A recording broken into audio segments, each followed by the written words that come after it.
So yesterday, magnetic materials, namely dia, para and ferromagnetic materials and their properties. Very important are the two laws, that is Curie law and Curie-Weiss law. So these two laws tell us about the temperature behavior of the ferromagnetic material. So how the susceptibility chi of the ferromagnetic and the paramagnetic material varies with temperature. So basically this gives chi versus T relationship. So therefore for paramagnetic material it is called Curie laws, Curie's law or Curie law.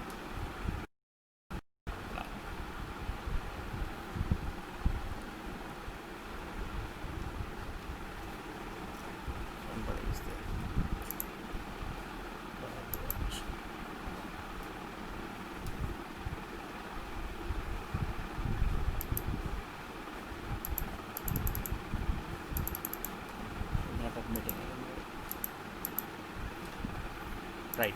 So for para, this is called Curie's law, where we say that there is a simple relationship between susceptibility and temperature, that is C by T. Of course, this is magnetic susceptibility, so we use the suffix m. Then for the ferromagnetic material, this is simply called Curie-Weiss law. Curie-Weiss law or Curie-Weiss law. Here the relationship is slightly more complex. It is not a simple inverse relationship. It is T minus Tc, where T is a transition temperature called as Curie temperature. So the material transits from a ferromagnetic phase to a paramagnetic phase as the temperature is gradually increased, and that behavior is explained by this Curie-Weiss law. So both laws gave us the relationship between susceptibility and temperature. Now today what we are going to discuss is basically atomic model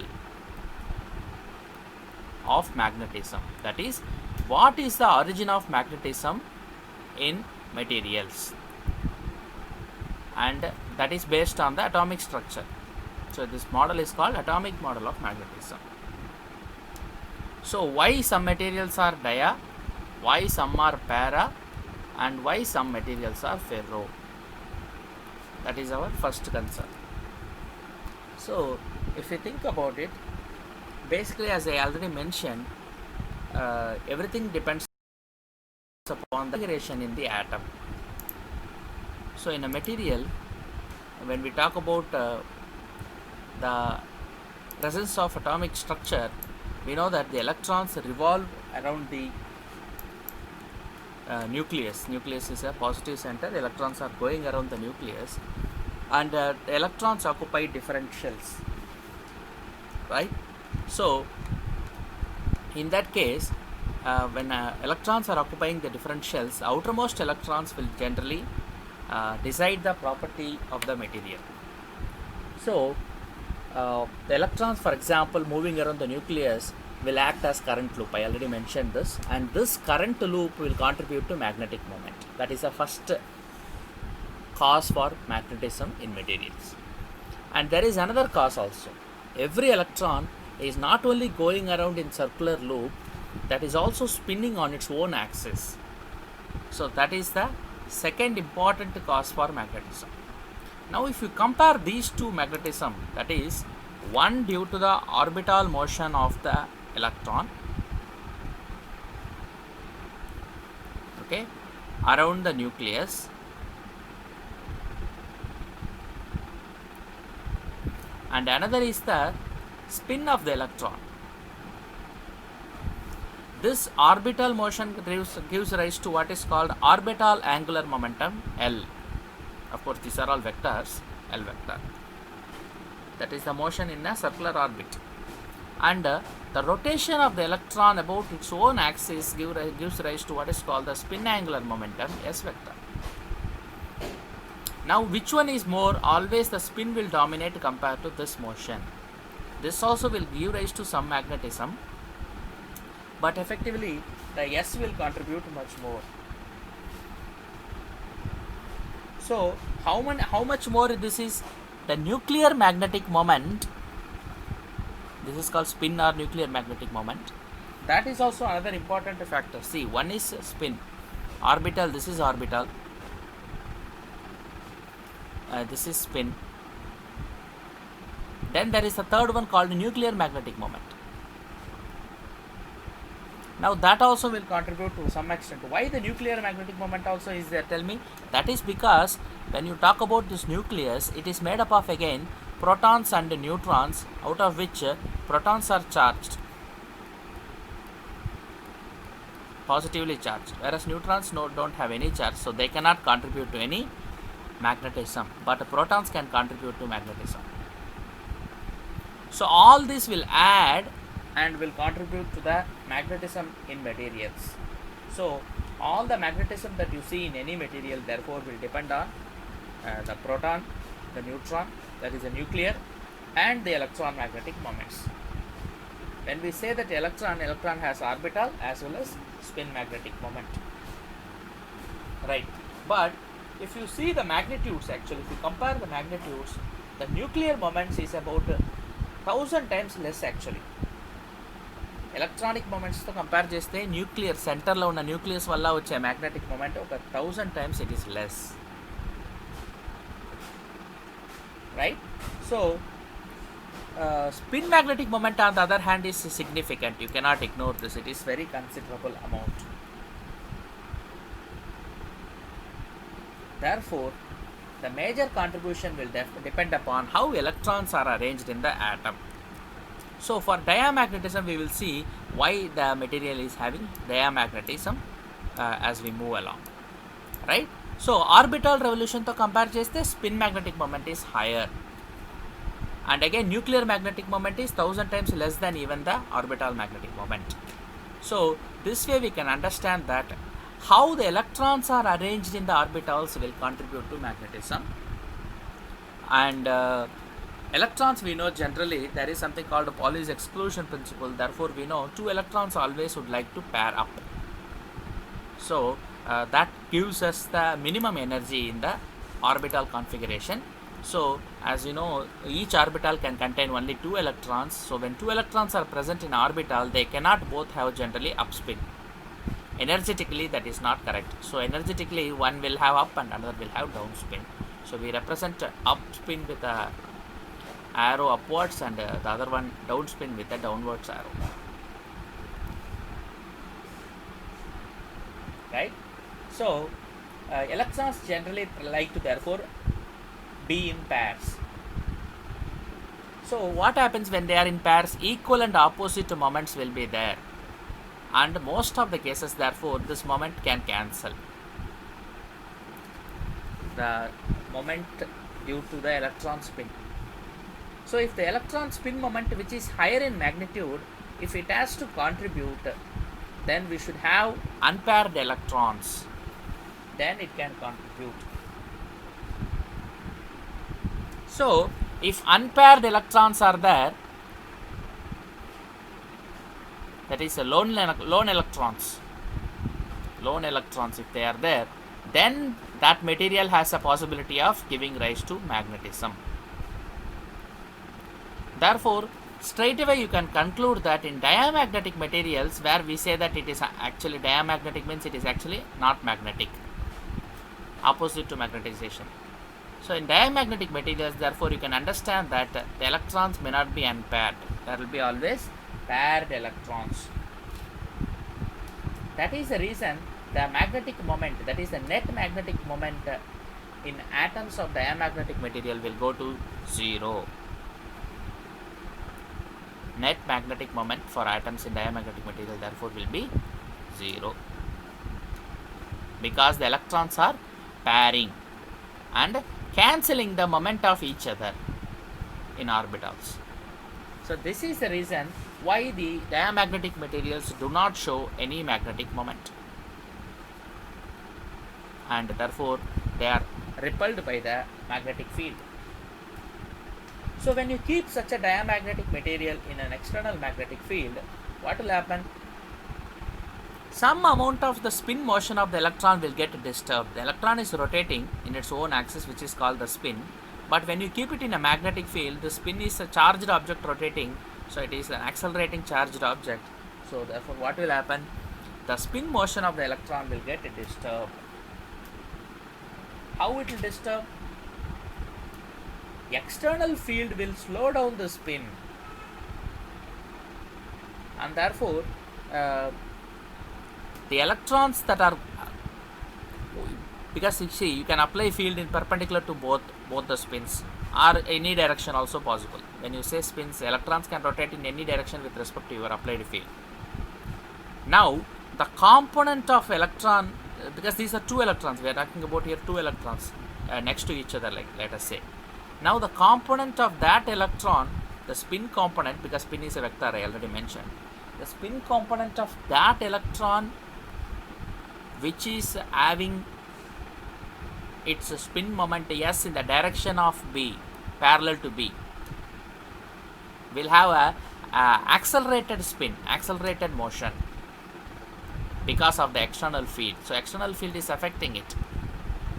On the other hand, the spin of the electron which has magnetic field, that is spin moment, not parallel, that is any other angle or perpendicular, not parallel, cannot have acceleration, it will have deceleration.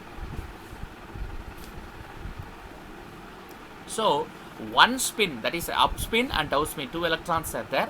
The upspin electron may rotate faster because of the applied magnetic field, whereas the downspinning electron may slow down.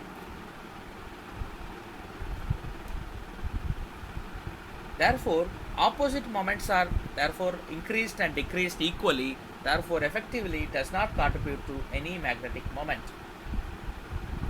So some amount of magnetic field is generated in the direction of the field because of the acceleration, and therefore this will try to oppose the magnetic field, because however much this magnetic field is increasing the magnetism of this one particular electron, whose direction is favorable, whose rotation direction is favorable, rotation direction must be favorable.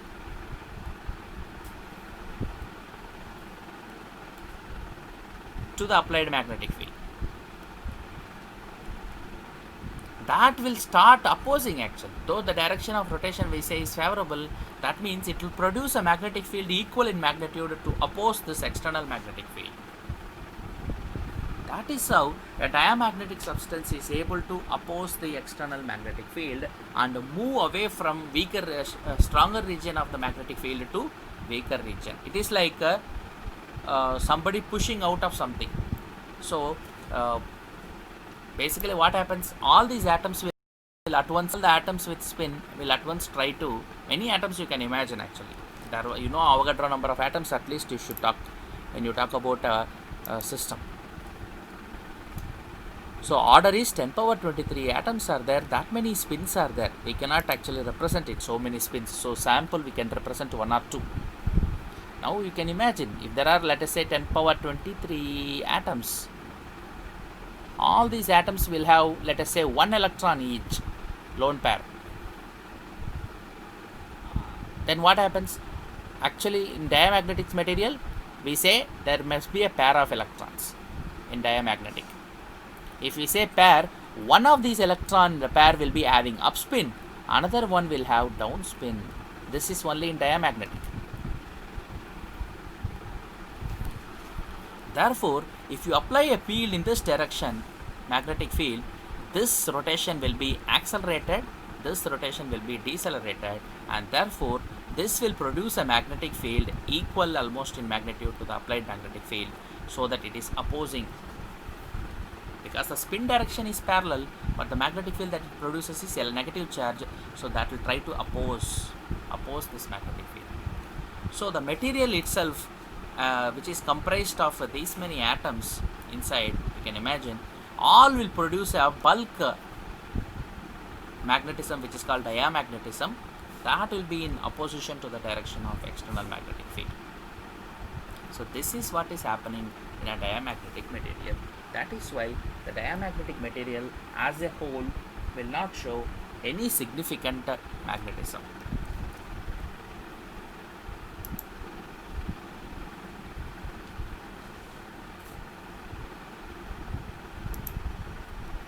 Right?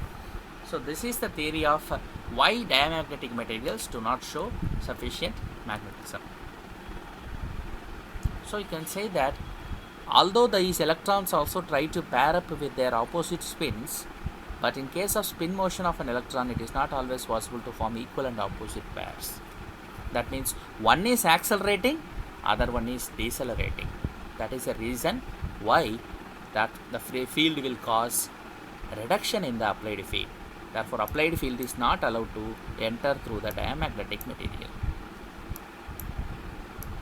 So you can clearly see that a net magnetic moment is induced in the opposite direction of the applied magnetic field. Hence, the substance is magnetized opposite to the external field. So it will not allow, as we saw in yesterday in one diagram, the flux lines are going away from the applied field. So they do not penetrate the material at all. When you put the diamagnetic material in a magnetic field,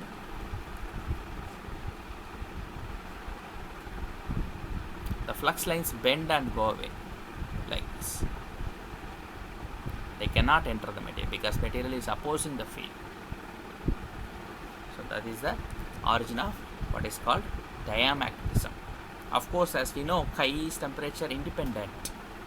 So diamagnetism can be thought of as temperature independent. Yesterday we saw that one graph where chi versus T, when we plotted, chi is a flat line going parallel to the temperature axis. That means as temperature changes or increases, chi for the diamagnetic material does not change. It is negative and it is constant. That is temperature independent. Right? So this is the origin of diamagnetism. Next, similarly one can understand paramagnetism. Right? Paramagnetism, as we know, there must be an excess of electrons in materials to show paramagnetism, and these electrons must also spin in the same direction to contribute. And therefore, the atoms in a paramagnetic material will have some moment, because when you have so many atoms, you can see that in a material, so many, all these circles are atoms. So actually they are representing with a few electrons, but you can imagine Avogadro number of atoms. Now each atom will have some electron rotating, and because of that there will be some moment, but there is nothing that tells us this moment should be in the same direction. So depending on the temperature, these moments, therefore because of the temperature fluctuations, will be in random directions. So when you don't apply an external field, you can see that all the moments are like, each moment is like a tiny bar magnet, and these moments are randomly oriented. Therefore, if you measure the magnetism of a paramagnetic material, net magnetic moment is still 0, because randomly moments are oriented, and that too you are talking about 10 power 23. So there is always a possibility that in any direction, if there is a moment, there will be an opposite moment. For example, if you take this diagram alone,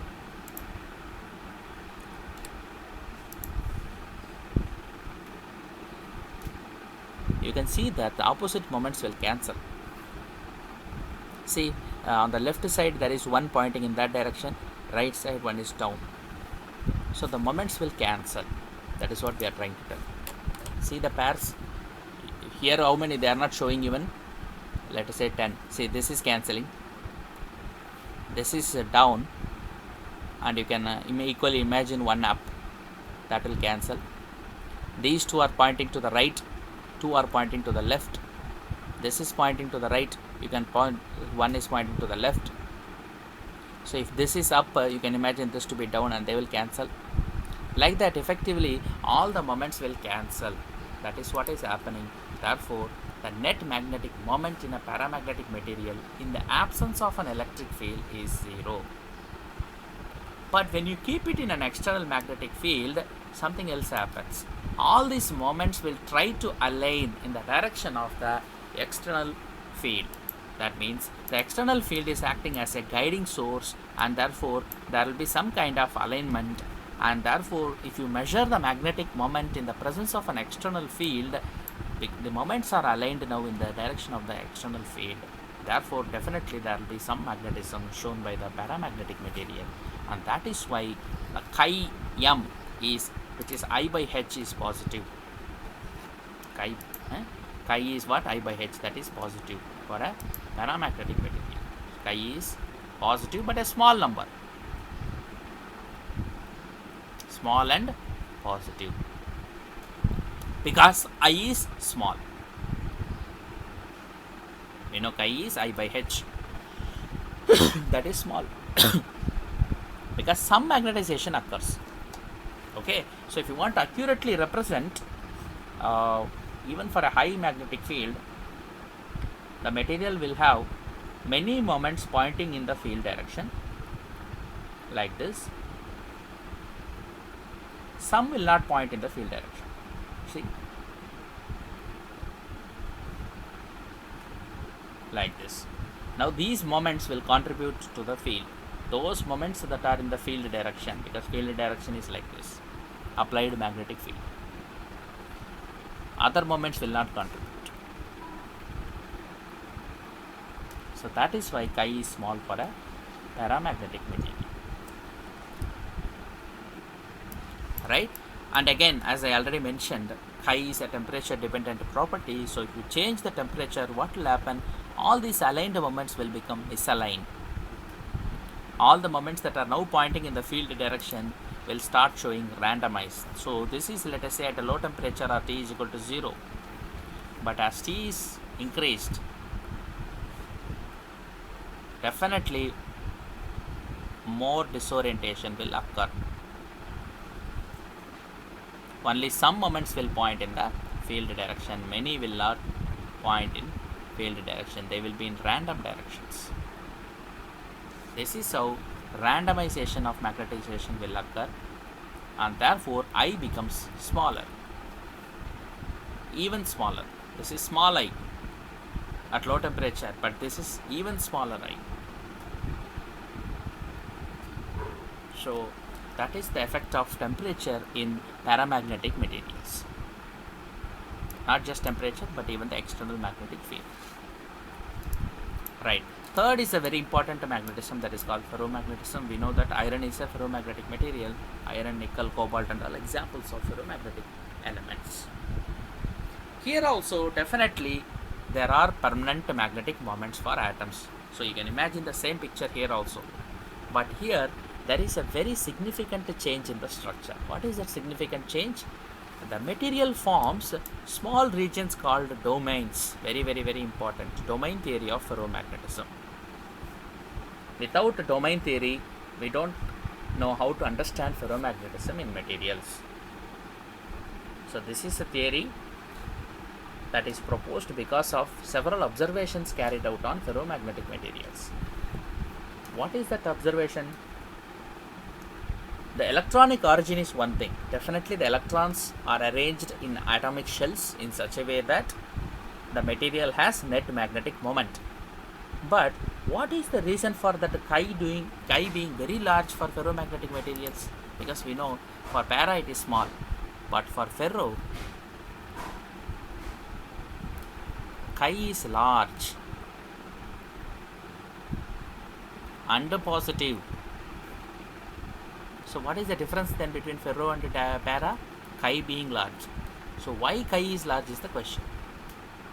Because temperature should affect this also, right? That means chi cannot be very high. Even at room temperature, ferromagnetic materials, room temperature is very high. Very high in the sense for magnetism. 35 degree, let us say, or 40 degree centigrade is high temperature. But still materials show magnetism. How? Why chi is large? That is because for ferromagnetic materials there is something called domain theory of magnetism. What is this domain theory? In any ferromagnetic material, when you subject the material to a magnetic field, separate regions are created within the material. These regions are called domains. You can consider the entire material is some block of a ferromagnetic material, let us say iron or cobalt or nickel, any material. The material can be divided into small regions ranging from micrometer to centimeter even sometimes size, having moments in some particular direction in each region. See, in each region you will have moments, net moment in some particular direction. So this is what is the reason to account for the behavior of ferromagnetism in materials. Now these regions are called domains. So the entire material is divided into a number of domains. This forms what is called domain theory of ferromagnetism. We cannot explain this without this theory. And these domains can be observed. The very interesting thing is you can put this material under a microscope and you can observe the domains. When you have a magnetic field also. I have done it actually in my own experience. So all you have to do is put the sample in a magnetic field under a microscope and see how the domains move. You can record it. What will happen when you put this under a magnetic field? The domain can either expand or the domain boundaries can move. Perfect alignment will occur.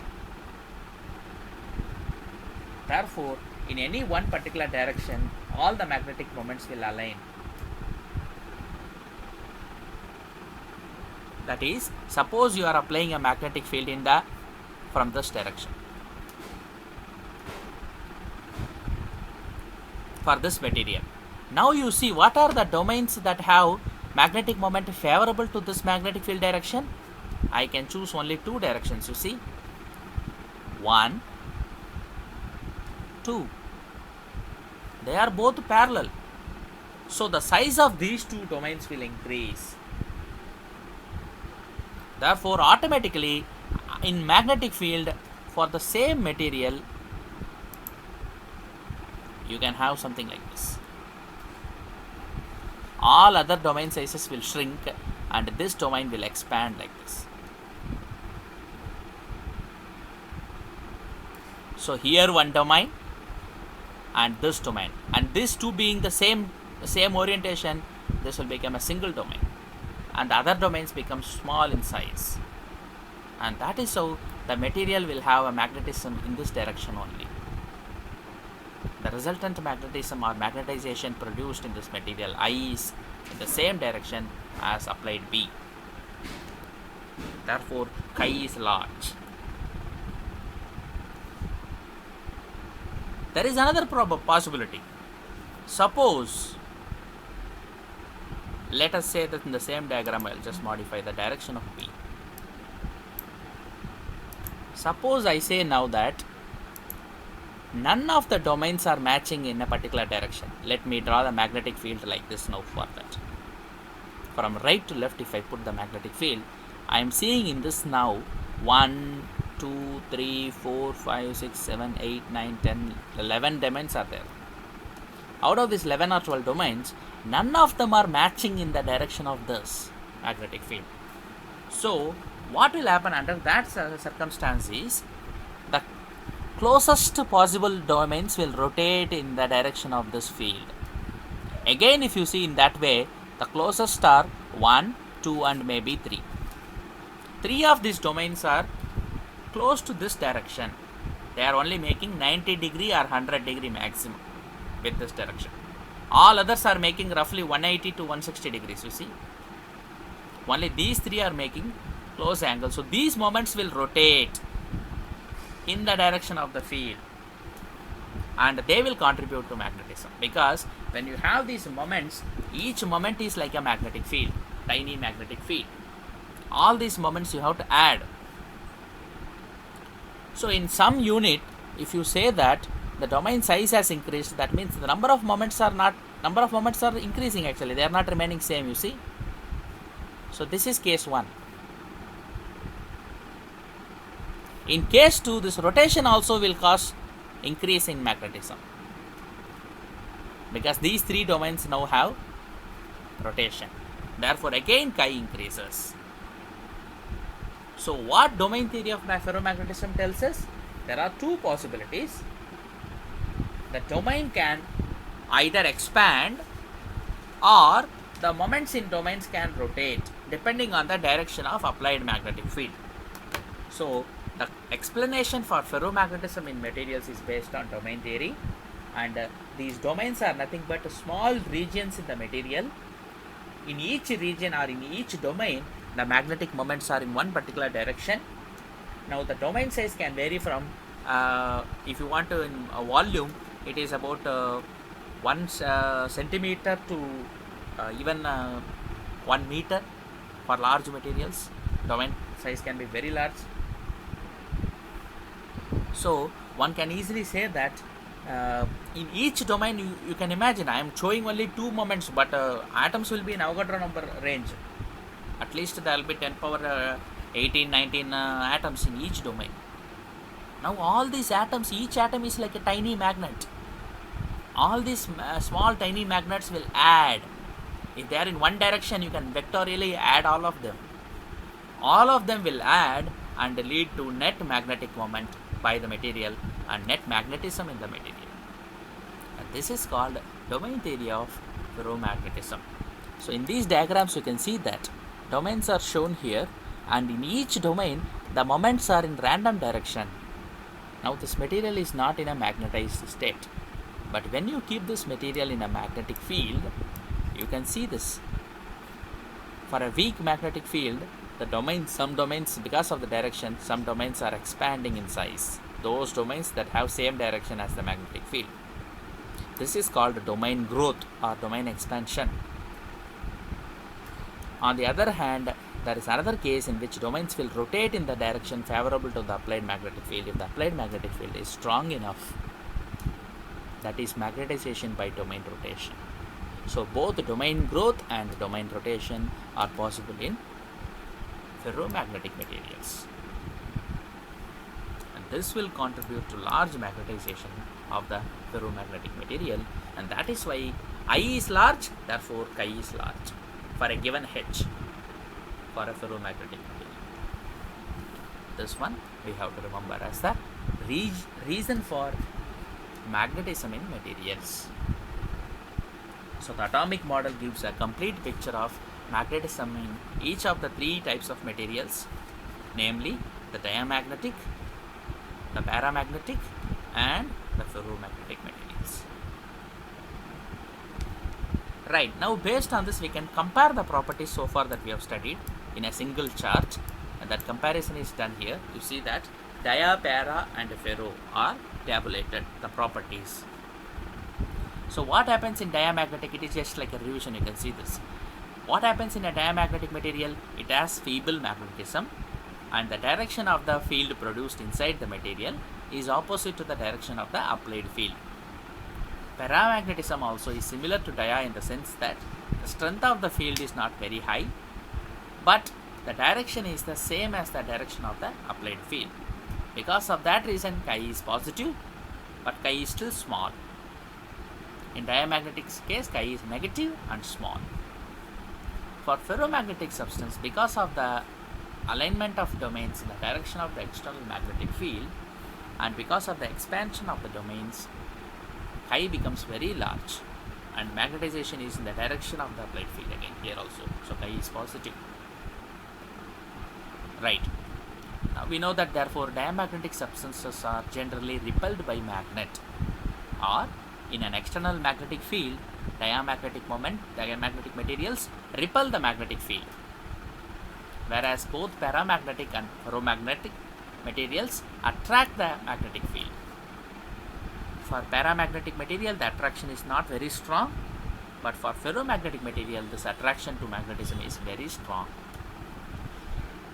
We also saw what happens if you keep a diamagnetic and a paramagnetic liquid in an U tube.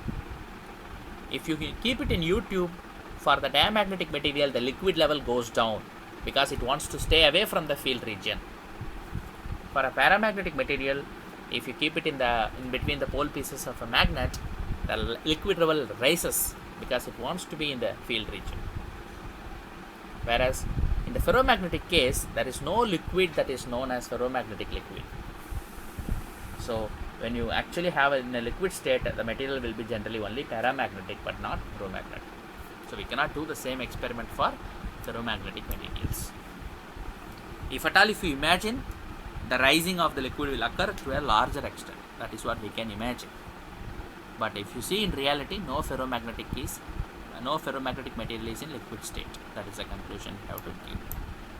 Again, if you keep a rod of a diamagnetic material in between pole pieces, then what will happen? Automatically it will try to oppose it. So even if you keep the rod parallelly, it will orient to perpendicular direction because it wants to stay away. This north pole wants to stay away from the north pole. South pole wants to stay away from the south pole. So eventually the best possible configuration is perpendicular to the applied direction of the field.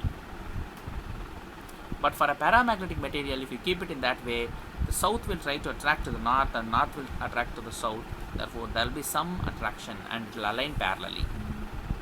For ferromagnetic material also, it will align parallelly, but the attraction is much stronger compared to paramagnetic material.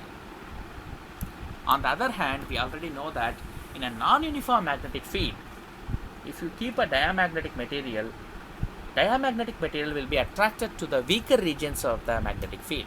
So from stronger, it will go to weaker region. But for paramagnetic material, it will go from weaker to stronger somewhat. And for ferromagnetic material, it will go more strongly towards the stronger regions from weaker regions. Again, permeability values we compared. Permeability should lie between 0 and 1 for this paramagnetic material, and it is much higher for it is hundreds actually for the ferromagnetic material. Once you know the permeability, that is the relative permeability, you can compare also the susceptibility. Susceptibility is negative and small for the diamagnetic. It is positive and small for the paramagnetic, and it is very large for the ferromagnetic, positive and large. And we also know that paramagnetic materials obey what is called the Curie's law, and ferromagnetic materials obey what is called Curie-Weiss law. And of course, in a crucible also, if you keep a diamagnetic material, liquid level will rise. Crucible means some small container, some cup kind of thing. If you keep the diamagnetic liquid in such a crucible, again liquid level will try to rise. For a paramagnetic material, it will be inwards. That is, it will dip. There will be a dip in the liquid level. For ferromagnetic, again we know that no liquid is ferromagnetic. Yes, for diamagnetic material, because of the negative chi value, the magnetic field lines will be going farther away. We have seen that the material is trying to push the magnetic field lines away. For para and ferro, the lines are brought closer by the materials. So net magnetic moment in the case of dia is 0. For paramagnetic material, there will be some magnetic moment, and for ferromagnetic material, the magnetic moment is very high. Net magnetic moment is very high. So this is basically a comparison chart between the different types of magnetic materials. Right. So the entire chapter what we have studied is about magnetism in matter, and the origin of magnetism in materials. So all the relevant magnetic properties we have discussed, and we have concluded at the origin and the reasons why a material will show different type of magnetism, namely dia, para and ferromagnetism. Right? Right. So next, with this unit is actually coming to a conclusion. But last part of the unit is there. That is a special topic actually, because basic idea is over, but we have to know what is the behavior. Yesterday I discussed about it. This I versus H behavior of a material. That is, yesterday we saw a curve. See, if you increase the applied magnetic field or the magnetizing field H of a ferromagnetic material, what will happen is the question, because we know the domain theory, right? We know the domain theory. Because of the domain expansion and all, what will happen, you have to understand. That is, what will happen to the I value. As H is increased, we know that I should increase. But does it increase linearly, or how does it increase is the question. Yesterday we saw a curve for this. That is, slowly it increases, I told. Actually, initially it will be like curvature inward somewhat, and then it slowly increase and go to saturation. Yesterday I mentioned about the saturation. So even if you increase the applied field beyond this, the magnetization will not increase in the material. Now the real question is, what happens if you take the magnetic field, that is the magnetizing field H, in a cyclic direction? What do you mean by cyclic direction? First I increase H, then I decrease H to 0. Then I take it in the opposite direction. That means I am applying negative magnetic field. That means if the magnetic field initially was from right to left, this is positive H.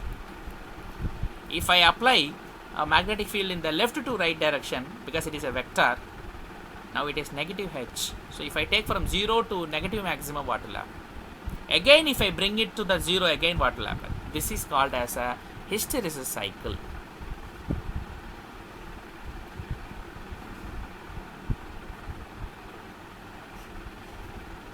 The word hysteresis means it is related to lagging behind.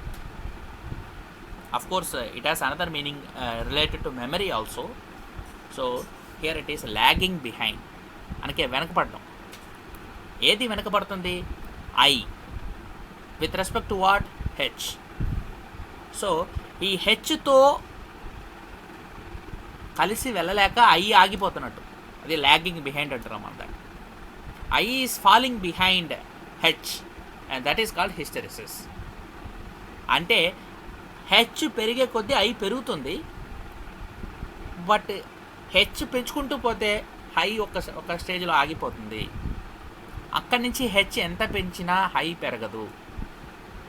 మళ్ళీ రివర్స్లో H కనుక తగ్గిస్తే same డైరెక్షన్లో రావాలనుకుంటాం కదా మనం. First forward డైరెక్షన్లో arrow ఇలా కనుక పెడితే రివర్స్ డైరెక్షన్లో ఇలా వస్తుందో ఏమో అనుకుంటాం కదా, అలా రాదు.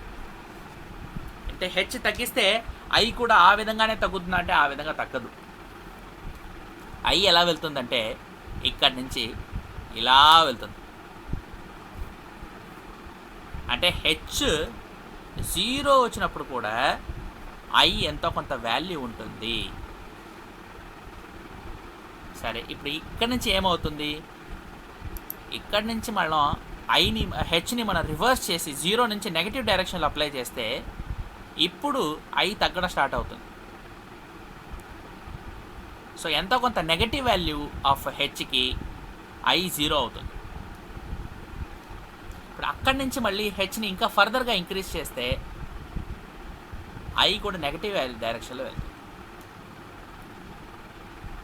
ఎక్కడో సాచురేషన్ వచ్చేస్తుంది.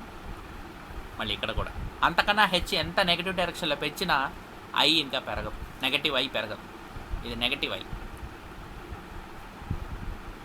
ఇక్కడ నుంచి ఏం చేయాలి? మళ్ళీ H రివర్స్ చేయాలి. H రివర్స్ చేసుకుంటూ 0కి తీసుకొస్తే ఇక్కడ ఎలా ఉందో కరువు అలాగే ఉంటుంది. ఇటు కూడా ఇటు వచ్చేస్తుంది. మరి H 0కి వచ్చింది కదా, I 0కి రాలేదు. I ఎంతో నెగటివ్ డైరెక్షన్లో కొంచెం వాల్యూ ఉంటుంది చూడు. ఇది ఇక్కడి నుంచి మళ్ళీ మనం I కనుక ఇంక్రీజ్ చేస్తే H కనుక I ఎలా ఇంక్రీజ్ అవుతుందంటే ఇలా ఇంక్రీజ్ అవుతుంది. So this is what happens if you take magnetizing field and magnetization of a material ferromagnetic material in a cyclic fashion, and this cycle is called as hysteresis cycle. It's a very important property of a ferromagnetic material. దాన్ని hysteresis curve అంటారు. ఈ కర్వ్ని hysteresis curve, sometimes loop అని కూడా అంటారు. Hysteresis loop అంటే అర్థం ఏంటి? magnetization of a ferromagnetic material is lagging behind with respect to the applied magnetic field or magnetizing field. Magnetizing field అంటే H. సో H పెంచే కొద్దీ I అలాగే పెరగట్లేదు, వెనకబడి ఉంటుంది I అనేది. lagging behind, that is what the meaning is.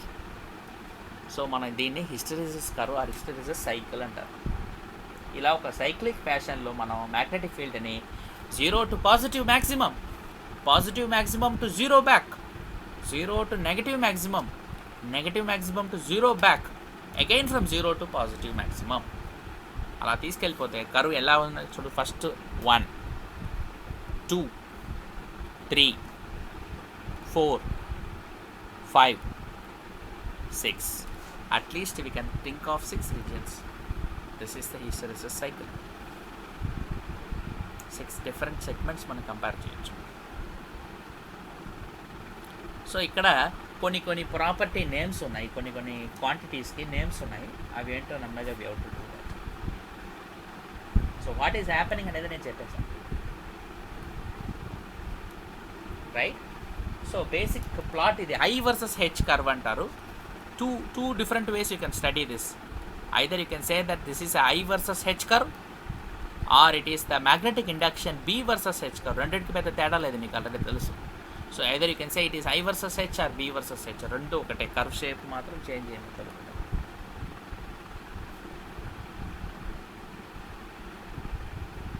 So as you increase the H value, I value increases. ఇది ఎందుకు జరుగుతుందంటే డొమైన్ థియరీ చూసాం కదా, అందుకే డొమైన్ థియరీ వల్ల వచ్చిందని చెప్పాను ఫస్టే. డొమైన్ థియరీ చూసాం కదా, డొమైన్స్ ఉంటాయి. సో హెచ్ పెరిగే కొద్దీ డొమైన్స్ అన్నీ కూడా మ్యాగ్నెటిక్ ఫీల్డ్ డైరెక్షన్లో అలైన్ అవుతాయి.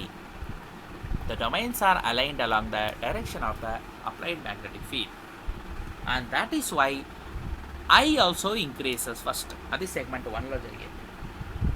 ఆ తర్వాత ఏమవుతుంది, ఒక్క స్టేజ్లో డొమైన్స్ అన్నీ అలైన్ అయిన తర్వాత ఫర్దర్గా హెచ్ ఎంత పెంచినా ఇంకా అలైన్ చేయడానికి ఏం లేదు కాబట్టి సాచురేషన్ ఆఫ్ ద మ్యాగ్నటైజేషన్ జరుగుతుంది. ఫ్లాట్ కర్వ్ ఇది, ఫ్లాట్ లైన్ ఇక్కడ, అది సాచురేషన్ అంటారు. సో ఆ సాచురేషన్ దేనివల్ల జరుగుతుంది, ఇంకా హెచ్ ఎంత పెంచినా డొమైన్స్ తిప్పడానికి లేదు అక్కడ. డొమైన్స్ అన్ని ఆల్రెడీ అలైన్ అయిపోయి ఉన్నాయి, మ్యాగ్నెటిక్ ఫీల్డ్ డైరెక్షన్లో అవి అలైన్ అయిపోయాయి. So intensity of magnetization I further does not increase. ఇప్పుడు మనం హెచ్ని రివర్స్ డైరెక్షన్లో అంటే డిక్రీజ్ చేస్తే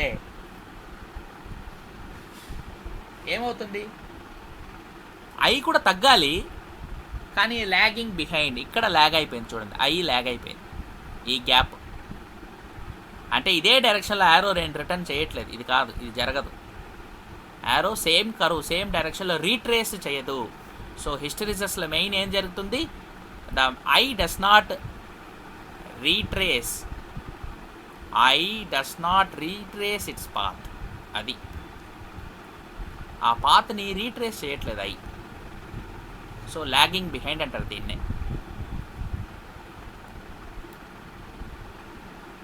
అదే రీట్రేస్ అయి ఉంటే లాగింగ్ అని చెప్పలేము కదా మనం. రీట్రేస్ అవ్వట్లేదు ఐ పై నుంచి వస్తుంది చూడండి డైరెక్షన్.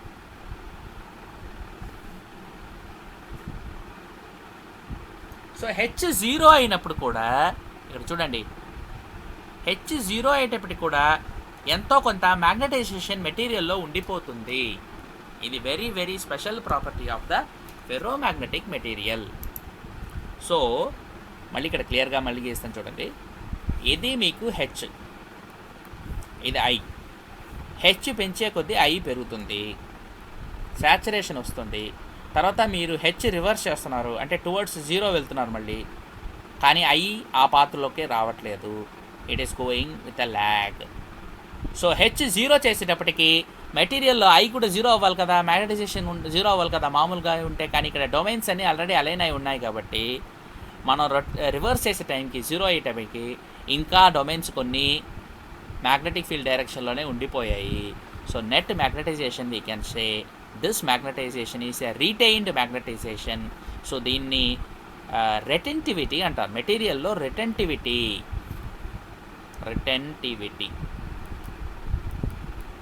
దీనికి ఇంకో పేరు కూడా ఉంది, అదేంటంటే రెమనెన్స్ అంటారు.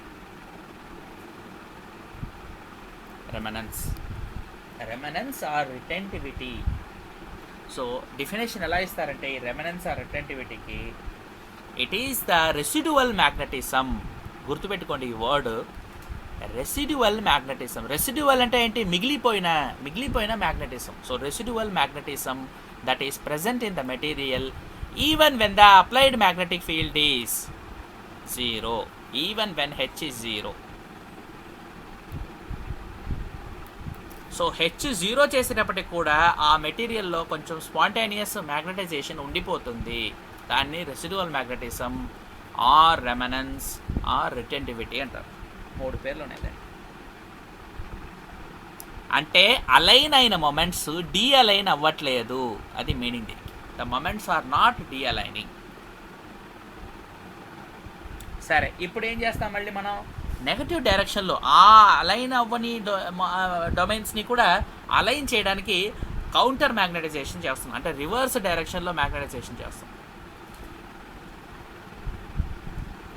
చేస్తే ఏమవుతుంది? ఎవెన్చువలీ డొమైన్స్ డీ అలైన్ అవ్వాలి. సో అలైన్, డీ అలైన్ అవ్వాలంటే అర్థం ఏంటి? డీ అలైన్ అయ్యేటప్పటికి మొమెంట్స్ అన్నీ కూడా మళ్ళీ ర్యాండమ్ అయిపోతే అప్పుడు ఐ జీరో అవ్వాలి. సో ఐ ఎవెన్చువలీ జీరో అవుతుంది. కానీ అప్పటికి ఎంతో కొంత నెగటివ్ డైరెక్షన్లో మ్యాగ్నెటిక్ ఫీల్డ్ ఉంటుంది. ఈ ఒక మ్యాగ్నెటిక్ ఫీల్డ్ని కోయర్సివ్ ఫీల్డ్ అంటారు. కోయర్సివ్ అంటే ఏంటి? ఎవరినైనా ఒకళ్ళని ఫోర్స్ చేసి ఏదో ఒకటి చేయించడం వాళ్ళ చేత. కోయర్షన్ అని ఇంగ్లీష్లో మీరు వినే ఉంటారు. కోయర్షన్ అంటే మీరు విల్లింగ్గా చేయట్లేదు, మిమ్మల్ని ఎవరో ఒకళ్ళు ఫోర్స్ చేసి చేయిస్తున్నారు, దాన్ని కోయర్షన్ అంటారు. అలాగే ఇక్కడ మ్యాగ్నెటిక్ మొమెంట్స్ని అవి విల్లింగ్గా అలైన్ అవ్వట్లేదు, మనం ఫోర్స్ చేసి అలైన్ చేస్తున్నాం. ఎలా? నెగటివ్ డైరెక్షన్లో మ్యాగ్నెటిక్ ఫీల్డ్ అప్లై చేసి. సో ఈ ఫీల్డ్ని ఫోర్ కోయర్సివ్ ఫీల్డ్ అంటారు. Coercive magnetic field. Of course చాలా బుక్లో కోయర్సివిటీ అని రాస్తారు. అక్కడ రిటెంటివిటీ ఉంది కదా, రిటెంటివిటీ, ఇక్కడ coercivity. So coercive field or coercivity అంటే by compulsion we are aligning the moments now, అందుకని. So that is defined as the value of negative magnetization or negative magnetic field H. negative magnetizing field H that is required to make the I intensity of magnetization 0. That is called coercivity. ఫర్దర్గా మీరు హెచ్ని increase చేస్తే ఏమవుతుంది? ఆ డైరెక్షన్లో moments align అవుతాయి. So first right డైరెక్షన్లో మీరు align చేస్తారు హెచ్ అప్లై చేసి. తర్వాత మీరు హెచ్ని జీరో చేసేటప్పటికి కొన్ని మొమెంట్స్ ఆ డైరెక్షన్లోనే ఉండిపోతున్నాయి, లేదా ఇలా ఉండిపోతున్నాయి. మళ్ళీ మీరు హెచ్ని నెగటివ్ చేస్తున్నారు, అప్పుడు ఏం చేస్తున్నాయి? మొమెంట్స్ జీరో అవుతున్నాయి. జీరో మొమెంట్స్ అంటే ఇక్కడ ఏం చూపించలేదు, డాట్. తర్వాత మీరు హెచ్ని ఇంకా ఫర్దర్గా మోర్ నెగటివ్ చేస్తున్నారు, అప్పుడు ఏమవుతాయి? ఈ మొమెంట్స్ మళ్ళీ ఇలా అలైన్ అవుతాయి టువర్డ్స్ లెఫ్ట్. సో ఇప్పుడు నెగటివ్ మ్యాగ్నెటిక్ డైరెక్షన్లో మొమెంట్స్ అలైన్ అవ్వడం వల్ల రైట్ సైడ్లో ఇక్కడ ఎలా ఇంక్రీజ్ అయిందో అలా ఇక్కడ కూడా ఇంక్రీజ్ అయ్యి ఇట్ విల్ రీచ్ సాచురేషన్. అంటే కంప్లీట్గా రైట్ సైడ్ ఉన్న మొమెంట్స్ని తిప్పి మనం లెఫ్ట్ సైడ్ కంప్లీట్గా ఆపోజిట్ డైరెక్షన్లో ఓరియంట్ చేస్తాం. అక్కడ కూడా ఫర్దర్గా మ్యాగ్నెటిక్ ఫీల్డ్ ఎంత ఇంక్రీజ్ చేసినా ఇంకా తిప్పడానికి లేదు కాబట్టి మొమెంట్స్ అక్కడ కూడా ఆగిపోతాయి. అంటే డైరెక్షన్ ఫిక్స్డ్గా ఆ అప్లైడ్ డైరెక్షన్ ఫీల్డ్లో వచ్చేస్తాయండి. నెగటివ్ డైరెక్షన్లో ఫీల్డ్ ఉంటే నెగటివ్ డైరెక్షన్లో మొమెంట్స్ అలైన్ అయి ఉంటాయి. The moments are now aligned in the negative direction there. Complete alignment జరిగిపోయాక saturation magnetization. We call this as saturation magnetization in the negative direction. Again, as you further decrease the field, again back to zero, negative డైరెక్షన్లో కూడా ఇప్పుడు రెమనెన్స్ వస్తుంది. ఇంతకుముందు వచ్చినట్టు ఇక్కడ positive డైరెక్షన్లో ఉన్న రెమనెన్స్ negative డైరెక్షన్లో కూడా ఉంటుంది. సో ఇప్పుడు కూడా కొన్ని మొమెంట్స్ ఎలా ఉండిపోతాయి. Again you have to make it zero, increase the applied feel back. ఇప్పుడు చూడండి, ఈ పాత్రలోనే వెళ్ళట్లేదు, ఆల్రెడీ కొంచెం రెమనెన్స్ ఉంది కాబట్టి ఇది వేరే ట్రాక్. మళ్ళీ ఫస్ట్ టైం ఫీల్డ్ ఇంక్రీజ్ చేసేటప్పుడు ఉన్న డైరెక్షన్కి ప్యారల్గా వెళ్తుంది. అక్కడి నుంచి మళ్ళీ మీరు ఫర్దర్గా ఇంక్రీజ్ చేస్తే again you can reach that saturation point. So ఈ రకంగా we can understand the properties of hysteresis, that is including remanence and coercivity. Very very interesting thing ఏంటంటే ఇందులో the area enclosed by this hysteresis loop, దాని మీద క్వశ్చన్లు అడుగుతారు మీకు. What is the meaning of the area enclosed? ఇలా ఒక loop వచ్చేస్తుంది, క్లోజ్డ్ ఏరియా వచ్చింది. What is the meaning of this area enclosed by the hysteresis loop? అందుకే చెప్పాను ఇది హిస్టెరిసిస్ లూప్ అని కూడా అంటారు. ఏరియా ఆఫ్ ద లూప్ని ఏమంటారంటే it has the meaning of loss energy. ఎంత ఎనర్జీ, మ్యాగ్నెటిక్ ఎనర్జీ మనం స్పెండ్ చేస్తున్నాం. So in the material why this is lagging ఉంటే దాంట్లో ఎనర్జీ డిసిపేట్ అవుతుంది. So it is a loss. Dissipative energy is consumed, that is whatever magnetic field we are applying, that is magnetic energy kada.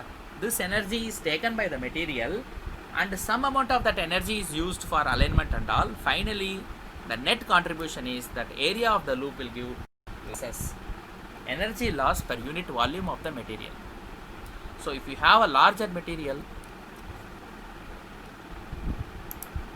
some sound came, what is that? Message, eh? I thought somebody is joining now. Okay. So that is what is happening. So the physical meaning of that area they will ask you, and that is nothing but energy loss per unit volume. మీరు గుర్తుపెట్టుకోవాలి. It is loss, energy loss. Area of the loop means energy loss.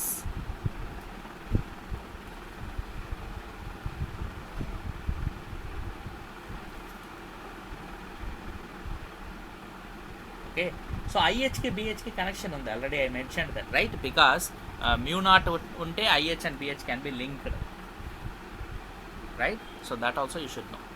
So this is energy loss. BH curve అయితే కూడా same behaviour is same. Don't worry about BH curve, same behavior, nothing different. You don't have to bother. Only ఇక్కడ energy loss దగ్గరికి వచ్చాక BH కర్వ్లో energy loss per unit volume అంటాం అంతే. Energy loss per cycle per unit volume, that is for area of the loop in BH cycle. So BH and IH కి ఏరియాలో కొంచెం తేడా ఉంటుంది. కర్వ్ షేప్ అంతా సేమే, బట్ పెద్ద డిఫరెన్స్ ఏమి ఉండదు, పక్క పక్కనే అలా వెళ్తాయి. మళ్ళీ another curve you can imagine close by. ఇప్పుడు క్వశ్చన్, ఇంకొక క్వశ్చన్ అదేంటంటే అది కొంచెం ఫర్దర్గా డీప్. అదేంటంటే సపోజ్ మళ్ళీ ఇప్పుడు నేను ఇక్కడ రీచ్ అయ్యాక ఒక సైకిల్ కంప్లీట్ అయింది కదా, సెకండ్ సైకిల్ తీసుకెళ్తే ఏమవుతుంది? అప్పుడైనా రీట్రేస్ అవుతుందా ఆ పాత్? అవ్వదు. అది పాయింట్. అందుకే అది లాగింగ్ అంటే లాగింగే, మళ్ళీ లాగింగ్లోనే ఉంటుంది. సో ఇప్పుడు ఇంకొక కరువు గీయాలంటే అప్పుడు ఎలా గీయాలి? మ్యాక్సిమం పాయింట్ వచ్చాం కదా, ఇక్కడ నుంచి తిప్పాలంటే మళ్ళీ ఇలా వెళ్తుంది పైకి, మళ్ళీ ఇలా వెళ్ళొచ్చు. అట్లా it will go in another path like this. See, so మీరు n నెంబర్ ఆఫ్ సైకిల్స్లో మెటీరియల్ని, any magnetic material you can take and you can rotate it in many number of cycles. Hysteresis సైకిల్లో మళ్ళీ తీసుకెళ్ళొచ్చు మీరు. Magnetise, demagnetise. అంటే demagnetise అంటే జీరోకి తీసుకోవచ్చు, మళ్ళీ నెగటివ్ డైరెక్షన్లో మ్యాగ్నటైజ్ చేయడం, మళ్ళీ magnetize it. You can repeat the cycle. Hysteresis సైక్లిక్గా మీరు చేస్తూ ఉండొచ్చు. Material property will be very interesting, ఎందుకంటే అది రీట్రేస్ ఎప్పుడు కూడా రీట్రేస్ అవ్వదు. బికాస్ ఎనర్జీ లాస్ కదా ఇది, ఎనర్జీ ప్రాసెస్ కదా ఇది. సో ఎనర్జీ లాస్ అయ్యే ఎనర్జీని మళ్ళీ గెయిన్ చేసి ఆ మెటీరియల్ లాగింగ్లోనే ఉంటుంది, గెయిన్ చేయడానికి లేదు. It will keep being in lagging. That is the whole concept of hysteresis. So the word hysteresis means lagging behind or delayed. Okay, so it is the phenomenon of lagging of magnetic induction. అంటే BRI, so I versus H కనుక మీరు చూస్తే curve ఎగ్జాక్ట్గా ఇలా ఉంటుంది. మీరు arrow directions బట్టి ఏ డైరెక్షన్లో వెళ్తున్నారు, ఏ డైరెక్షన్లో రివర్స్ వస్తున్నారు, మళ్ళీ లూప్ ఎక్కడ కంప్లీట్ అవుతుంది అనేది పూర్తిగా మీరు అర్థం చేసుకోవచ్చు. 2 ఇంపార్టెంట్ ప్రాపర్టీస్ ఈ కర్వ్లో మీరు తెలుసుకునేది ఏంటంటే retentivity or remanence, coercivity or coercive field. So retentivity definition ఏంటి? Magnetism, residual magnetism applied field 0 అయ్యేటప్పటికి కూడా ఎంత రెసిడ్యువల్ మ్యాగ్నెటిజం ఉంటుందో దాన్ని రిటెంటివిటీ అంటారు. So the amount of residual magnetism present in the material even when the applied magnetic field or the magnetising field H is made 0. That is called retentivity or remanence. Similarly, what is coercivity? The amount of negative magnetizing field H that is required to make the intensity of magnetization 0 is called coercive field or coercivity. So whatever we discussed, those points are here mentioned. You can just go through it. Okay, so ఈ రెండు point retentivity, coercivity properties is very important to understand it. Okay, so cycle can be repeated, of course. You can go in multiple cycles. Finally, the area enclosed by the loop will represent the energy during a cycle of magnetization and demagnetization. So it is equal to energy loss. So IH curve lo area of the unit will be, what is the area unit? Because it is I into H. ఒక area రావాలంటే మీరు ఏం చేస్తారు? Length into breath చేస్తారు కదా. ఇక్కడ irregular area ఇది. So I into H, every point I into H చేస్తే మీకు ఏరియా వచ్చేస్తుంది. ఈ ఫన్నీ షేప్ ఉంది కదా లూప్కి, ఆ లీఫ్ లాంటి షేప్ మీకు ఏరియా రావాలంటే ఇంటగ్రేషన్ చేసినా డైరెక్ట్ మల్టిప్లికేషన్ చేసినా I into H or B into H అని అనుకోవద్దు దాన్ని. దట్ ఈస్ వై మీకు I square or B square units ampere square per metre square యూనిట్లో వస్తుంది area unit. So unit of area in BH loop ఏమవుతుంది? IHకి BHకి ఏం తేడా? μ0. So it is going to be μ0 into unit of area of IH loop. μ0 యూనిట్స్తో multiply చేస్తే మనకు BH లూప్లో ఏరియా యూనిట్స్ వస్తుంది. So it is just a matter of a constant μ0. Right. So physically what is the meaning of the area under the curve? Area under the BH loop is equal to the energy loss per cycle per unit volume. So మీరు పెద్ద material తీసుకుంటే curve పెద్దగా ఉంటుంది, చిన్న piece of magnetic material తీసుకుంటే curve also will be small. So it depends on the sample size also. Experiments చేసేటప్పుడు sample size ఎంత ఉందో దాన్ని బట్టి మీ కర్వ్ సైజ్ కూడా వస్తుంది. So you can observe, do an experiment and calculate the I or H value from the experiment and plot this curve. ఆ curve మీకు hysteresis కర్వ్కి ఈజీగా డైరెక్ట్గా ప్లాట్ చేయొచ్చు. Right, so we can do a problem based on this. You can understand exactly what is happening. See, the hysteresis loss for a specimen of iron weighing 15 kilograms. How much iron it is taken? 15 kilograms. The hysteresis loss is equivalent to 300 joules per meter cube per cycle. ఇందాకనే చూసాం కదా, energy per cycle per volume. So units ఎలా ఉంటుంది అందులో ఏరియాకి, ఇది ఏరియాకి energy లాస్కి, area is nothing but energy loss కదా. సో హిస్టెరిసిస్ లాస్ అంటారు దాన్ని. That is equal to joules per meter cube per cycle, 300 here. For a 15 kilogram of iron block, find the loss of energy per hour at 25 cycles per second. అంటే అంత ఫాస్ట్గా rotate చేస్తే 25 cycles of magnetization every second. If you increase and decrease the magnetic field so fast, that is rate of energy loss అడుగుతారు. What is the rate of energy loss per cycle per second? Of course, the density of iron is given. So first, what we have to calculate in this problem? Basically, energy loss. What is given already? For 15 kilogram, how much is the energy loss is given? So energy loss per hour we have to calculate. So how can we approach this one? First, Q energy is we can take it as energy loss kada. So we can take it some amount of heat loss kuda meer Q vaadu untaru ala. Let Q be the energy dissipated per unit volume per hysteresis cycle in the given sample. Right? Now total energy lost, how much it will be? Let us say that is for entire volume V of the sample in time t, the total energy lost is the energy lost per unit volume multiplied by volume, and of course number of cycles will be there for a given time t, right? So that number of cycles is frequency nu multiplied by the total time t. This will be the total energy lost. right? Ikkada nu is given to us, that is 25 cycles are done per second. 25 cycles and time, you can imagine how fast you are going from 0 to maximum h value. From there again you are coming to 0h, negative maximum h, again 0h, again positive maximum h. This is one cycle. Like that 25 cycles are done per second. Fast change in magnetization. So if you do that, of course 1 hour is 3600 seconds, so you have to convert everything into seconds. Time enta icharu ikkada clear ga per hour ni adugutunnaru question lo. Energy, loss of energy per hour, that is about 3600 seconds ki. So first what we can calculate, we don't know, volume we don't know, but mass is given, density is given.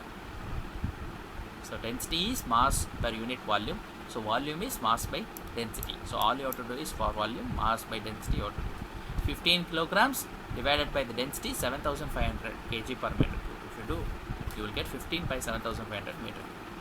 Now total energy lost is equal to the given Q value 300 multiply the volume, that is 15 by 7500 multiplied by the frequency, that is 25 cycles per second multiplied by 3600 seconds. If you do total energy, you will get, that is equal to 54,000 joules. So in 1 hour the amount of energy that is lost in such a cycling is 54,000 joules. That is the conclusion we can give. Another problem, this is the coercivity of a certain permanent magnet is 4 into 10 power 4 ampere per meter. What is coercivity here? This diagram, this is the coercivity. This is the coercivity. This field, how much is this field? The negative field. Always coercivity అనగానే మీకు గుర్తుపెట్టుకోవాలి, the magnetic field in the negative direction. That is what is the given value here. How much is given? 4 into 10 power 4 ampere per meter for a certain permanent magnet. So it may be any material. Permanent magnet means, you know now that only ferromagnets can be permanent magnets, because you can easily magnetize and that magnetization is retained by the material. Now you understand what is retentivity, right? So retentivity is this part. So the magnetization is retained, that is some value of magnetization even when h is 0 here. x-axis 0 అయింది h, కానీ y-axis లో ఎంత కొంత value ఉంది.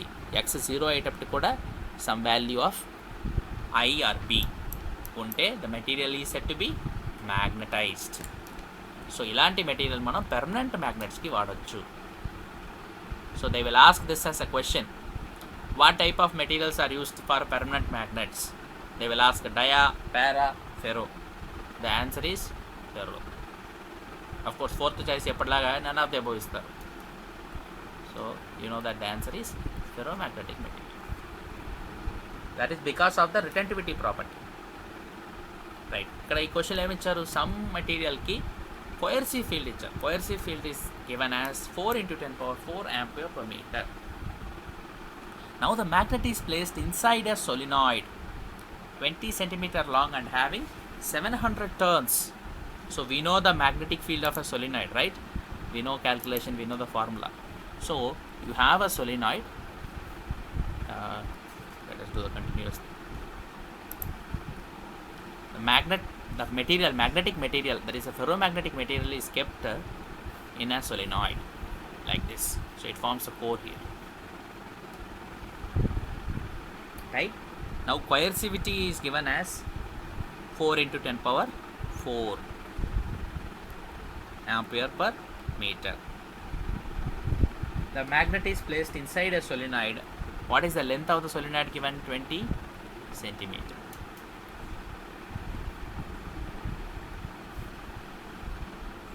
And how many turns are there here? Capital N, let us say, is 700 turns.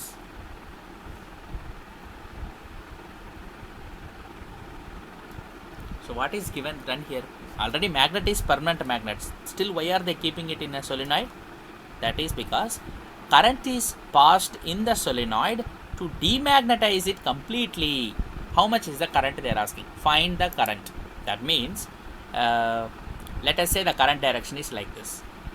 Now, if solenoid current direction is like this, then you can use the right hand rule and understand that the magnetizing field of the solenoid will be like this. Now, for the permanent magnet that is kept as the core,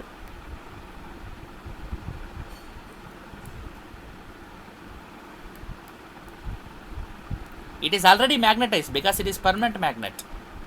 But still, if you are keeping it in a solenoid which is an electromagnet, that is to demagnetize it.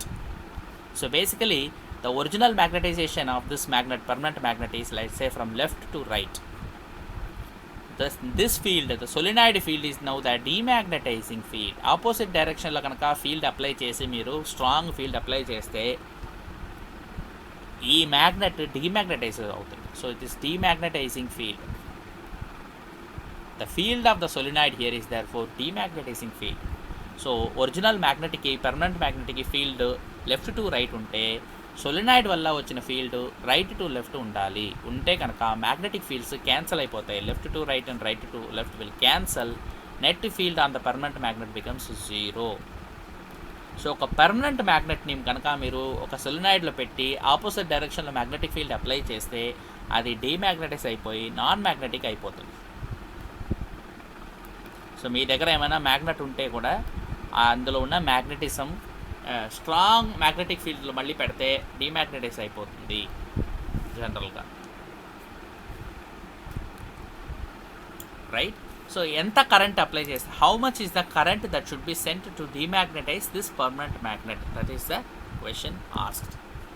So how to approach this one? All you have to do is you have to calculate the magnetic field of the solenoid, and from there you have to calculate the current. That is what you have to do. Nothing very special. Already we know the relationship. What is the magnetic field of a solenoid? Magnetic induction is mu naught Ni. Magnetic field is just N into I. So formula we know already. From the previous unit also we have studied that the magnetic induction B is mu naught N I, or capital I, whatever you want you can use. And the magnetic field H alone is Ni. Here we are talking about H only. But N, how will you know? Capital N is 700. How will you get a small n? Number of turns per unit length, that is small n. So here 700 turns are there in 20 centimeter length. So 700 divided by 20 centimeter to meter also you have to convert, so it is 10 power minus 2. So it is effectively 700 divided by 0.2, which is 3500. This is a small n. This is 3500 turns per meter unit. Turns per meter, because in the formula you have n, small n.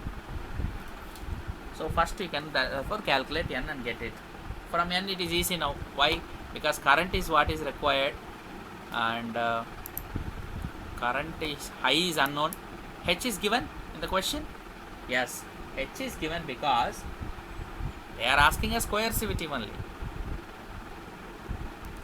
So see, coercivity is given as 4 into 10 power 4 ampere per meter.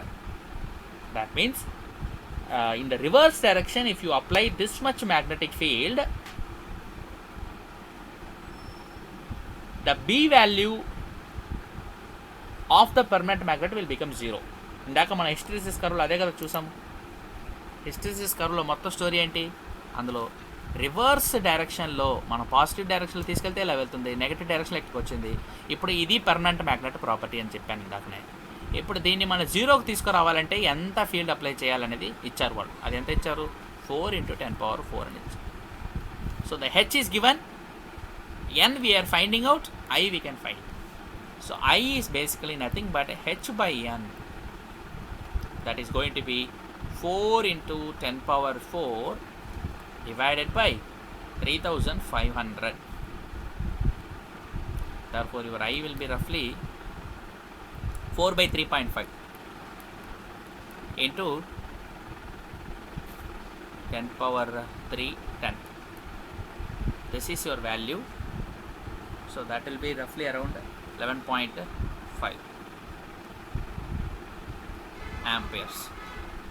This is the current that you have to send through the solenoid coil in such a way that the permanent magnet is demagnetized.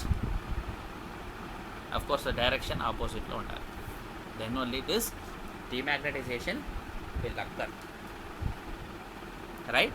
So this is a very important part of hysteresis, right? Now last part is magnetic properties of soft iron and steel. We are comparing two ferromagnetic materials. Both soft iron and steel are ferromagnetic materials. Now each has its own applications. Soft iron కొన్ని అప్లికేషన్స్లో వాడతారు, steel మనకు తెలుసు చాలా applications ఉన్నాయి, steel కూడా అలా కొన్ని అప్లికేషన్స్లో వాడతారు. కానీ రెండు కూడా ఫెరోమాగ్నెటిక్ మెటీరియల్స్. ఆ రెండింటికి డిఫరెన్స్ ఏంటి, what applications we can do అనేది క్వశ్చన్ ఇప్పుడు. సో ఆ రకంగా first if you have to discuss, first we have to see two types of ferromagnetic materials are there. What are the two types? One type is soft magnetic material, other one is hard magnetic material. What are these soft and hard magnetic material? Soft magnetic materials are those materials that have low retentivity or remanence low ga undali, coercivity low undali, hysteresis loss kuda takku untundi. Kani ala aithe ela untundi curve ante you can imagine immediately a curve for this. It open avatledu, stuck ayi. So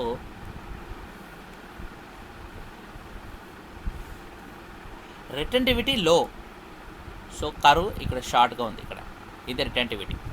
coercive field కూడా లో, so ఇక్కడ ఇమీడియట్గా రావాలి, ఇలా ఉండాలి curve. ఇలా ఉంటే కనుక సాఫ్ట్ మ్యాగ్నెటిక్ మెటీరియల్, అంటే soft ferromagnetic or soft magnetic, సింపుల్గా మ్యాగ్నెటిక్ అంటారు. ఫెరోమాగ్నెటిక్ మెటీరియల్స్లో ఫస్ట్ టైప్ ఇది. Second type hard materials. Hard మెటీరియల్స్కి ఎలా ఉంటుందంటే హై రిటెంటివిటీ ఉంటుంది, హై కోయర్సివిటీ ఉంటుంది, లాస్ కూడా ఎక్కువే ఉంటుంది. దీనికి లాస్ తక్కువ, ఎందుకని area is less, so loss is also less, energy loss is less. ఇదే హార్డ్ మెటీరియల్ అయితే ఇలా ఉంటుంది. This is hard magnetic material. This is the general behavior of soft and hard magnetic materials. Soft magnetic material ki example soft iron. Soft iron is a type of iron and it has soft magnetic properties. If you take a piece of that iron and do hysteresis, you will get the small loop. Hard magnetic material ki example is steel.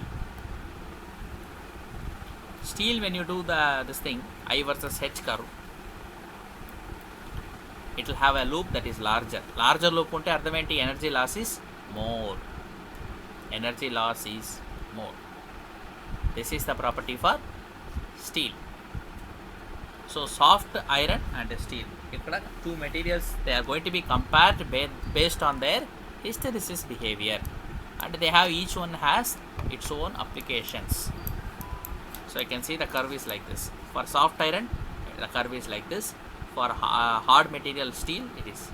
These are two examples only. General behavior ante ela untundani telisindi manaki indaka. Idi particular ga soft iron steel ani rendu ferromagnetic material తీసుకుంటే ఎలా ఉంటుంది. ఇప్పుడు వేరేమైనా material తీసుకుంటే ఎలా ఉంటుందంటే ఎక్కడైనా వేరే different షేప్స్లో curve ఉంటాయి. షేప్ సేమ్ ఉంటుంది, అంటే డిఫరెంట్ ఫామ్స్లో కొంచెం అటు ఇటుగా ఉంటాయి. ఇలాంటి లూపే వస్తుంది కానీ, right? So following three conclusions can be drawn based on these. First enti, soft iron ki retentivity is slightly more in this case.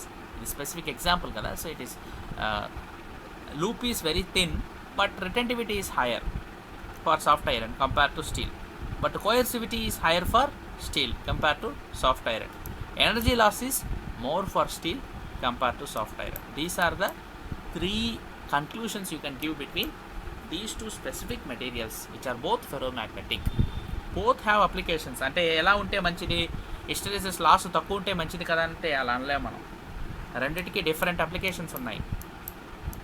Transformer కోర్కి ఒకటి, పర్మనెంట్ మ్యాగ్నెట్ ఒకటి, అప్లికేషన్స్, స్పెసిఫిక్ అప్లికేషన్స్ చెప్పాలంటే యూస్ఫుల్ అవుతుంది. ఏది పర్మనెంట్ మ్యాగ్నెటిక్ యూస్ఫుల్ అవుతుంది? See, permanent magnets you can make out of ferromagnetic materials, particularly steel. Hard magnetic material is suitable for permanent magnets. ఆ రకంగా చూస్తే steel is a hard magnetic material. ఎందుకని hard అంటున్నాము? Mechanical strength ఏంటి? Mechanical స్ట్రెంతే కాదు, ఇక్కడ magnetic strength ఎక్కువ ఉంటుంది స్టీల్కి. మ్యాగ్నెటిక్ స్ట్రెంత్ అంటే కోయర్సివ్ ఫీల్డ్ హై,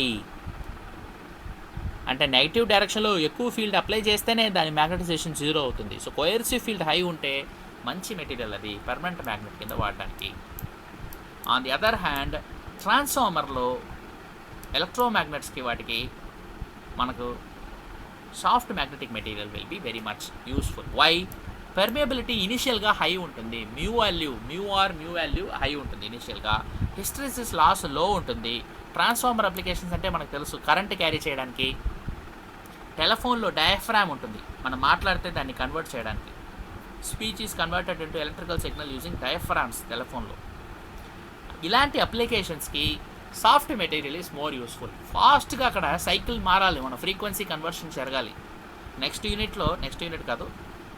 యూనిట్ తర్వాత యూనిట్లో ఆల్టర్నేటింగ్ కరెంట్స్ గురించి చదువుతాం మనం. ఏసీ కరెంట్ అప్లై చేస్తే అక్కడ హార్డ్ మ్యాగ్నెటిక్ మెటీరియల్ లేట్గా రెస్పాండ్ అవుతుంది, soft magnetic material will respond more quickly. So అలాంటి ఏసీ బేస్డ్ అప్లికేషన్ అంటే alternating current, AC current based అప్లికేషన్స్కి ఆర్ ఎలక్ట్రోమాగ్నెట్ అప్లికేషన్స్కి soft magnetic material is more useful compared to hard materials. Hard magnetic materials are more useful only for permanent magnet applications. Permanent మ్యాగ్నెట్లో కూడా స్పెసిఫిక్గా steel example ఇక్కడ తీసుకున్నాం, specific example. కానీ మరీ మంచి మెటీరియల్స్ కూడా ఉన్నాయి, దానికన్నా better materials. For example cobalt Alai ఒకటి ఉంది, కోబాల్ట్ స్టీల్ అంటారు దాన్ని, లేదా టికోనాల్ అంటారు దాన్ని, టికోనాల్. చాలా ఉన్నాయి నేమ్స్, బ్రాండ్ నేమ్స్, అవన్నీ కూడా డిఫరెంట్ కాంబినేషన్స్. ఇక్కడ టికోనాల్ అంటే ఏంటంటే నిక్కల్ ఉంటుంది, అల్యూమినియం ఉంటుంది, కోబాల్ట్ ఉంటుంది. సో దానికి ఏదో ఒక పేరు పెట్టాలని టికోనాల్ని పేరు పెట్టారు కంపెనీ వాళ్ళు. అలాగే ఇంకా చాలా మెటీరియల్స్ ఉన్నాయి. సో ఈ టికోనాల్ అనేది ఒక పర్టికులర్ కోబాల్ట్ అలాయ్. అది అలాయ్ అంటే తెలుసు మీకు, మోర్ దెన్ 1 మెటల్ మిక్స్ చేస్తే అది అలాయ్ అవుతుంది. ఇక్కడ ఏమేమి metals? Cobalt, nickel, aluminium, 3 మెటల్స్ని mix చేస్తే టికోనాల్ అలాయ్ వస్తుంది. ఆ టికోనాల్ అలాయ్ అనేది పర్మనెంట్ మ్యాగ్నెట్కి మంచిది. సో మీ చేతిలో ఉన్న పర్మనెంట్ మ్యాగ్నెట్స్ కూడా చాలా వరకు, మీ దగ్గర ఉన్న మ్యాగ్నెట్స్ కూడా ఈ టికోనాల్ అలాయ్ కావచ్చు. అండ్ అఫ్కోర్స్ ఇది ఒకటే కాదు, చాలా ఇంకా బెటర్ అలాయ్స్ కూడా ఉన్నాయి. బట్ ఇది ఒక standard, cheap and very efficient permanent magnets కింద పనిచేస్తుంది. Right. So this is what is about this thing. ఇంకా లాస్ట్ పార్ట్ ఎలక్ట్రోమాగ్నెట్ ఉంది, ఆల్రెడీ మీకు తెలుసు అదేంటని. ఒక కాయిల్లో కరెంట్ పాస్ చేస్తే సొలినాయిడ్ లాంటి ఒకటి, అది ఎలక్ట్రోమాగ్నెట్ అంటారు జనరల్గా. అది టెంపరీ మ్యాగ్నెట్, మీకు తెలుసు. దానికి అయితే సొలినాయిడ్ షేప్ ఉండొచ్చు, లేదా హార్షూ మ్యాగ్నెట్ షేప్ ఉండొచ్చు. దాంట్లో కనుక కరెంట్ పాస్ చేస్తే ఒక బ్యాటరీ కనెక్ట్ చేసి అది టెంపరీగా మ్యాగ్నెట్ కింద పనిచేస్తుంది. చాలా అప్లికేషన్స్ ఉన్నాయి మీకు. అప్లికేషన్స్ ఎలక్ట్రోమాగ్నెట్ మన కాలింగ్ బెల్లో, ఎలక్ట్రిక్ బెల్లో, మన కాలేజీలో బెల్ కొడతారు కదా, బెల్లో, టెలిఫోన్ డయాఫ్రామ్స్లో వాడతారు. మెడికల్ ఫీల్డ్లో కూడా ఎవరికైనా బుల్లెట్ ఇంజరీ తగిలితే ఎలక్ట్రోమాగ్నెట్ యూస్ చేసి ఆ బుల్లెట్ని తీసేయచ్చు. So it is used in medical industry also. అలాగే మీరు పెద్ద పెద్ద కార్ రిపేర్ షాప్స్ ఉంటాయి, కార్ స్క్రాప్ అంటారు, స్క్రాప్ షాప్స్లో క్రెయిన్స్ పెట్టి కార్ని ఎత్తడానికి మ్యాగ్నెట్స్ వాడతారు. రౌండ్ మ్యాగ్నెట్స్ మీరు చూసే ఉంటారు. దాంట్లో చైన్ అవి కట్టేసి ఒక హెవీ ఐరన్ ఆబ్జెక్ట్ని లిఫ్ట్ చేయడానికి కూడా వాడతారు. అవన్నీ కూడా జనరల్గా ఎలక్ట్రోమాగ్నెట్స్ ప్రిఫర్డ్. పర్మనెంట్ మ్యాగ్నెట్ కన్నా కూడా generally electromagnets are preferred. These are some applications of electromagnets. Already మనం సొలినాయిడ్ నుంచే చూస్తూ వస్తున్నాం ఆ నేమ్ ఎలక్ట్రోమాగ్నెట్ అనేది. Some specific applications are discussed here. I think I'll stop here today. Tomorrow we have to move to next unit, that is electromagnetic induction. So I think I'll stop here today. Okay.